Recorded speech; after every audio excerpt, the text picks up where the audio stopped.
Hi, I am Professor Bittinger, and I am doing an introduction to how to navigate the Bio 203 Environmental Science with Laboratory course. So you'll notice on the screen, I am in the D2L Brightspace home screen, and I'm going to click on the course, and the course homepage appears on the screen. This course homepage is important because it includes all of the news announcements that I will be posting each week. So for example, we're in week 1 right now, and there's a welcome news announcement with some details. There's some instructional videos. There's a checklist reminder that you should be reading the week 1 checklist. Every week, I will post a news announcement that pinpoints you to go read the checklist. This is just a quick summary of what you're going to be doing for the week, and the checklist is a detailed summary of what you should be doing for the week. At the bottom of the news announcements, you can always click on Show All News Items down here at the bottom, and that will take you to a screen which lists all the news announcements that may have been posted by me so far in the semester. In case you missed any, you can actually go back and review them. Also on the home screen is my contact information. I have a phone number that you can text me at, and I will respond hopefully within the hour, but I have up to 24 hours to respond. I also have office hours that you can attend via phone or Zoom. Typically Zoom is better so that we can do screen sharing and I can see what you might be having some challenges with and can help you through those challenges. The Zoom link for any office hour meetings or any appointment meetings is on the course homepage. So you can always come here to grab that. My email's provided, but also I want to draw your attention to the course syllabus for this semester is here. You can click on the link and then I encourage you to print it. The weekly schedule is also available. And the weekly schedule basically is showing you in general what you should be doing each week. The items in green are those that are not gradable, but yet they help you learn the content and they help you move forward in the course, whether it's for the team project or it's preparing for a homework or preparing for a lab and so on. The items in blue and yellow are gradable and they become a part of your total grade for the course. So please take the time to view this and print it and have it handy for your records. Now notice it popped open a new tab for me. So I'm going to go back to the course by clicking on the tab to the left.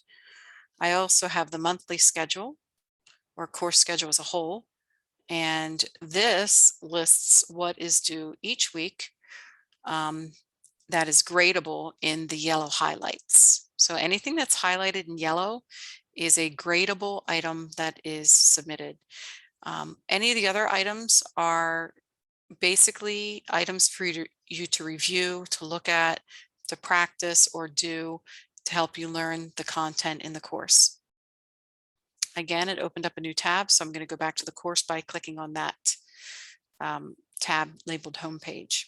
All right, we also have an embedded librarian, and you can contact that librarian at the information provided here, and she is available to help you with your research project that you're doing in the course this semester. Okay, as you scroll down, you'll notice that there's a calendar, and I have experienced over the many years that I teach this course that students get lost when they only utilize the calendar. They get lost and very confused. So I challenge you to not use this calendar. Sometimes things are missing. Sometimes the due dates are really for an indication that you're to review something and a student thinks it's actually due, but it's not due to a later date based on what the due date is on the Dropbox, and it just becomes frustrating. So the course calendar, don't use it. Rather, I encourage you, if you want to learn how to navigate this course in an efficient manner, you come up here and you click on content. Okay, and under content, the course is organized into weekly modules, week 1, 2, 3, all the way down to week 15.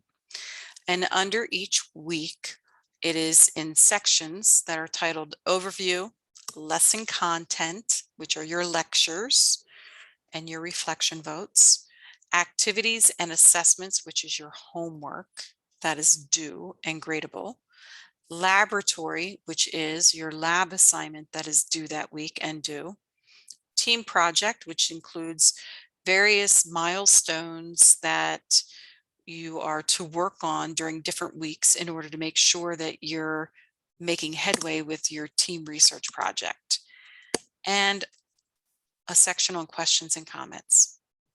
Okay, so I have week 3 open here. I'm going to show you quickly week 2, and you'll notice it's organized in the same manner. And I'm going to skip week 1 right now because week 1's unique in that it's a getting started week and helping you get familiar with setting up your Google Drive link, sign up for Remind, look at some tutorials, check out the syllabus, get familiar with weekly checklists, the list goes on and on. So I'm going to skip week 1. Week 2 has chapter 1 as an assignment as indicated in the title of it, but it doesn't have a lab. So I'm going to bump down here to week 3 because week 3 has a chapter assigned as well as a lab. And I want to show you how to navigate based on that. Now, once you click on week 3, everything is available over here in the center. And you can scroll up and down and kind of read some of the things just to get a real quick overview. Some students like to click on the actual overview and scroll up and do it section by section. So we'll go through this. Your overview in the beginning of each week is going to be very simple. It gives you some goals and some objectives. And to move to the next section of the course, you click on the arrow. And then here's the most important part, I think, of each week. You really want to utilize this checklist. I have had students give me really positive feedback that this helped them keep pace with what was due in a science with a lab course and help them to not be overwhelmed. Okay, so please use the checklist. It's organized into 3 sections. The first section is read, watch, and these due dates are, yes, going to be in the calendar, but they're soft due dates. This is where I'm saying, hey, make sure you look at the checklist. Hey, read the chapter ebook, textbook, read the core case study, look at the lab folder and read through the lab materials. And do that all by Monday. September 13th is a Monday. So it's not that the actual lab is due on Monday, but I want you to have reviewed the lab materials by Monday so that you at least know what's coming up and you can plan your schedule accordingly. Review the short video lectures. I actually created video lectures from my classroom, and they're organized in 15-minute segments. And I ask students to make sure you've reviewed the video lectures by Wednesday of each week. And then the team project, review what is due in the team project by Wednesday of each week. That way you still have Thursday, Friday, Saturday to get it done. And the second section of the checklist is the assignment area. And these are the gradable assignments. The reflection vote, sometimes it's gradable, sometimes it's not, depending upon how the course is flowing. I'm starting off this semester in particular, where if it says it's part of the lesson content review, then it's part of lesson content, and you can earn extra credit points on it. But if it doesn't say lesson content review, then it's actually a gradable item and it needs to be completed properly. The current event is a discussion forum that's always going to be gradable. And I ask that you post your discussion by Wednesday and you make your replies by Friday. For the reflection vote, I ask that you post by Wednesday and you make your replies by Saturday. And the team project, if anything is going to be due for team projects, the due dates are typically Saturdays. So keep that in mind. This is Saturday, September 18th. And then there was a chapter assigned this week, chapter 17. So you have a chapter 17 mind tap homework that's due, but it's not due until Monday after it was assigned. So in this case, the chapter was assigned on Monday, September 13th, but it's not due until Monday, September 20th. So you get 1 week to do the chapter assignments in MindTap. Now MindTap's pretty cool because it also has some practice assignments to help you learn the material. It has some short animations and short videos, which are really informative. So I encourage you to look at some of those practice assignments in MindTap and some of those animations as well. The third section of the checklist is extra credit opportunities, and every week you have a video that you could do. Now, some of these are outdated, but I still like the videos to be available because it shows you a difference in time frame as to where we were 10, 15 years ago compared to now. And some of the content is still very relevant. We haven't made a lot of headway on some of the issues that are covered in the videos. The extra credit quiz is available each week for every chapter that's been assigned. So I give you ample opportunity for extra credit. It is not mandatory in any way. I do want to note though, you must earn a C or above in order for it to count towards extra credit. Okay, now we're right into the video lectures. So there's 5 video lectures for chapter 17 and they're 15 minutes each. So you can click on the first one and you can view it.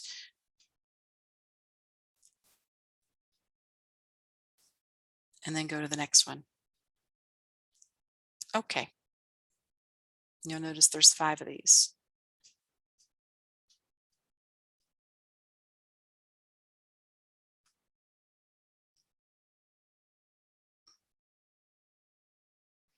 Next is activities and assessments, and these are the gradable items. So here's your link to go to your MindTap homework.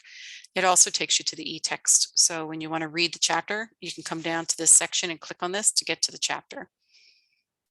Go to the week, go to activities assessments, and here's the link to get to your chapter, your e-text chapter, your practice videos, and the homework and the extra credit quizzes. And then here's a section on discussions. Every time you have a chapter assigned, you'll have a current event discussion. So if you have a week where there are 2 chapters assigned, like week 6, you could have 2 current events to do. So keep that in mind when we're working forward on some of these weeks that has multiple chapters. And there's the extra credit video. Okay, then we go to lab.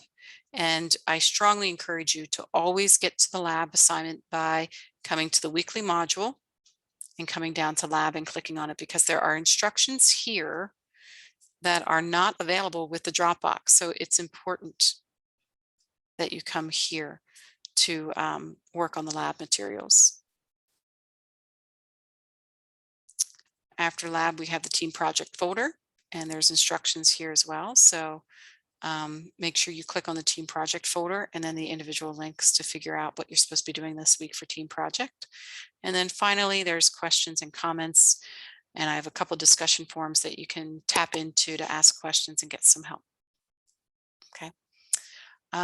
So the best way to navigate this course is to click on content and go through the side navigation table of contents and work your way through it each week. You can also click on communication to get to a list of all the discussion forums that are available this semester, and they're organized based on team projects and current events and reflection votes. But notice that they all get locked at the end of the week that they're due. Now you can still look at the material that's in those discussion forums, but you can't make any posts after that lock date. So that's one way that you can access discussion forums if you just want to go in and quickly do a post. You can also email your fellow students through course email by clicking on compose, and you can click on address book and you can see your other students in your class, and then you can email them. So that's an option as well. It popped up a new window, so I'm going to click out of that and go back here. And then under assessments, I can click on Dropbox and it'll show you all the different Dropboxes. Now, this is not advised in terms of just coming to Dropbox, click on it and do it, because you will be lost. There are instructions that are in the content that you don't see when you just click on the Dropbox item. So make sure you're working through the content to understand what the Dropbox is and what's due with it. Also under assessments, you can check your grades, and grades will be listed with point values or bonus values. So your grades are listed with the final grade being down here at the very bottom in terms of where you are with your earned grade. I also have a course evaluation quiz that you get to do at the end of the semester, where you can give me some good feedback about, what worked really well for you in the course and what challenged you in the course that made you learn better, or what could I improve in the course. So I definitely look forward to feedback from students in that regard. All right, so I went through pretty quickly, but that's my recommendation in terms of how you navigate the course. Feel free to reach out to me by text if you have any questions. And I'd be happy to help you via text or set up an appointment or come see me during office hours. As far as office hours are concerned, make sure you text me the morning of office hours before 10 a.m. to let me know that you're coming into office hours, because I might miss your admission query if I'm busy doing work on the 3 different computers that I use whenever I'm working and teaching my classes online. Okay, so please give me a courtesy text message by 10 o'clock the morning of office hours to let me know that you're going to be joining me. All right, great. I look forward to a wonderful semester. Please know I'm here to help, and let's go forward. Have a great day.